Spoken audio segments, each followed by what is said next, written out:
My name is Nelle Pierson. I'm the Deputy Director for the Washington Area Bicyclist Association, otherwise known as WABA. And I want to talk to you all about being a brave, everyday bicyclist. I got into biking like most kids in my neighborhood in the suburbs of Colorado, where their parents said, hey, take a bike and get out of the house.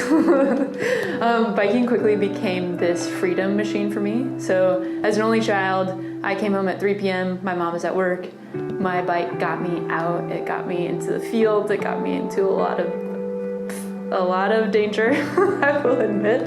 I was an adventurous little kid. So for me, I learned about decision making. I learned about making friends. I learned about being out on my own, which I don't see a lot these days.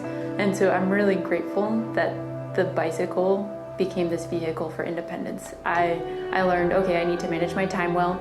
I need to pack my bag. I need to know where I'm going, like logistically, and actually planning out a map of where to go was big. And then I just need to go out and be spontaneous and have fun.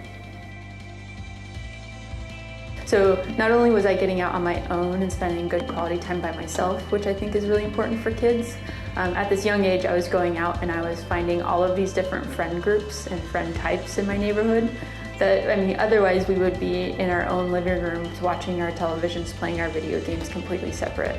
So not only does it have this cool ability to bring people together, but it encourages us to go out and be on our own.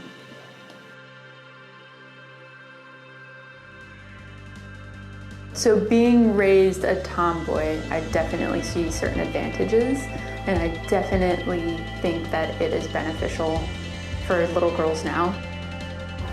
In fact, the word tomboy itself is problematic. It is just being a little girl who is encouraged to do things that are typically not feminine, which that itself is a problem if we were to really carve out the layers of social stigma and issues there. Little girls should be adventurous and they should be getting into trouble, they should be getting dirty, they should be wearing long basketball shorts and dresses. I mean, we are determining what gender is at such a young age. So for me to be told, hey, go out and do all of these things that are typically associated with boyhood, hell yeah, that means that I got to do all the cool stuff that boys did and that girls did. So I think it's this slow evolution that we're seeing where parents are saying, hey, gonna start breaking down these boxes, gonna start picking and choosing what I really appreciate and value and teaching my kids those same lessons.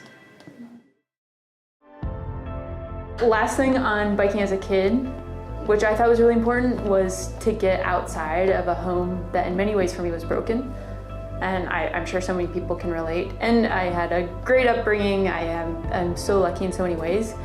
But we all have sad stuff that's at home that we want to leave behind us. So by getting home from school and being able to get out and take control of my environment and get away from some of the things that I was not interested in being around, I think I had a luxury of that self-therapy, of being able to get away from situations that weren't making me happy.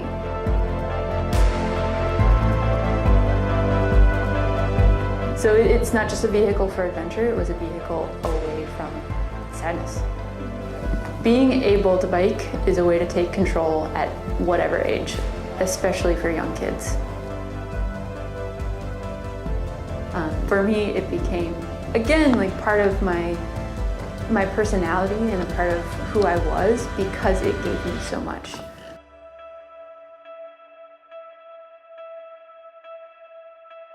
And that was really important for me to know how to do things on my own, because I was starting to learn, oh, being raised a woman in America likely means that tools aren't put in your hand.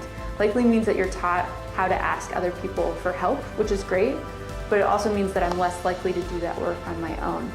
So I started to take on these projects that helped me confront all of these things that many women experience, and that's like knowing how to take care of myself and work on things that often involve tools.